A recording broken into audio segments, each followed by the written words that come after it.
No, he really do nothing, bro. Anyway, let me bring it out. So throughout the text, then, because Esau is Jacob's enemy and his arch enemy, oftentimes the prophets will refer to Edom.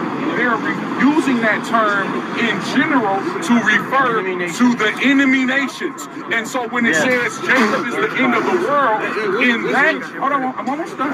In that context, my brother, Edom is used in relation to all the enemy nations. But you have to understand, see, you need more than King James.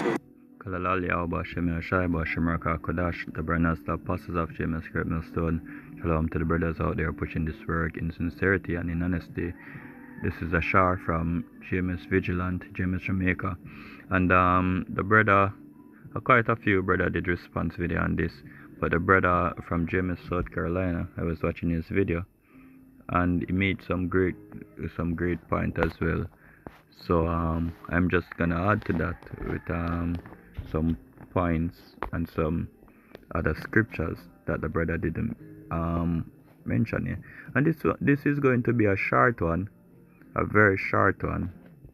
So first, they say that in Esdras it was referring to, let's get it.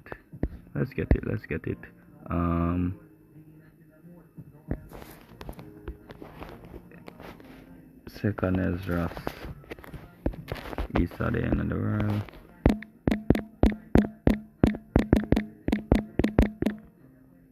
Right, so it's the second Esdras.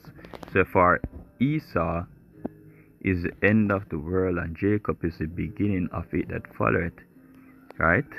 And he tried to drag the other nations in say it's referring to all these other nations. So my question to you is, all other nations going to be destroyed to the point of extinction? Right? Is all other nations going to be destroyed to the point of destruction? Because that is what going to happen when Jacob get the rule of the world that follow it after Esau's world finish, right? And we in that time, because the scripture mentioned that the earth, this is Job 9 and verse 24, the earth is given into the hand of the wicked. He covered the faces of the judges thereof. If not, where and who is he? Right? And who covered the faces of the judges thereof? Who whitewash, who iconoclasm? Who did that? Right? And if you can't match it back and find out who did that, we gonna get it for you. This is Malachi 1 and verse 4. Whereas Edom said, we are impoverished. As Edom said, we are impoverished. As Edom said, we are impoverished. But we will return and build desolate places. Thus saith the Lord of hosts, they shall build, but I will throw down. And they shall call them the border of wickedness. Right? So who is the wicked? Edom. Right? Esau, Edom is the wicked, right? And we're in the time of his rule, where the Lord is going to they shall build, right? That's what they're doing now. But the Lord will throw down. With who? With his battle axe and weapons of war. With Israel, with Jacob. So therefore, when it refers, let me finish this. And they shall be called the border of wickedness, the people against whom the Lord had indignation forever. Right? So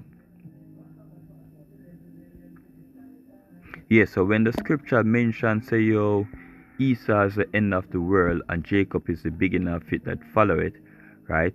That's what going to happen, right? The Lord is going to basically destroy Esau, Edom, right? And we're gonna use We're going to use Google AI. Yeah? You say, what will happen to Edom and what will happen to the other nations? Right? So according to the Bible prophecy, particularly Obadiah, Edom will face total destruction and judgment for their violence and pride against Israel, becoming a despised barren wasteland. Conversely, Israel will be restored, while other nations that wronged them will face similar judgment, result in the establishment of the kingdom. Right? So you can read through this and take the pick the meat from the bone, right? But the conclusion is what's really surprising. It's a summary of ultimate outcome. Edom slash Esau, total destruction, no survivors, and complete erasure. Israel slash Jacob, regathered, restored to their land and dwelling in safety and holiness. Other nations, judgment and subdue to the kingdom of Yahweh Shem Yahushai. So why is their judgment different if it is referring to all these other nations? When he mentioned Edom, it's referring to all these other nations. Yeah, not all the other nations going to get eradicated from the earth. Right? So these men don't know the scriptures. These men don't know what they're talking about. Right? They just feel like, say, yo, this is Hebrew Israelite. We need to get against them. We need to find something to come against these men. And it's not working. It is not working. Right? So, well, you were created to be the adversary, right? The opposer, right? So keep on doing your job, but we will do our job as well, right? Out here to break down all lies that are risen up against the word of Yahweh Shem Yahushai. So with that, I hope this video was edifying. Kalalal Yahweh Shem Yahushai, Bashem Raka Kodash, Shalom.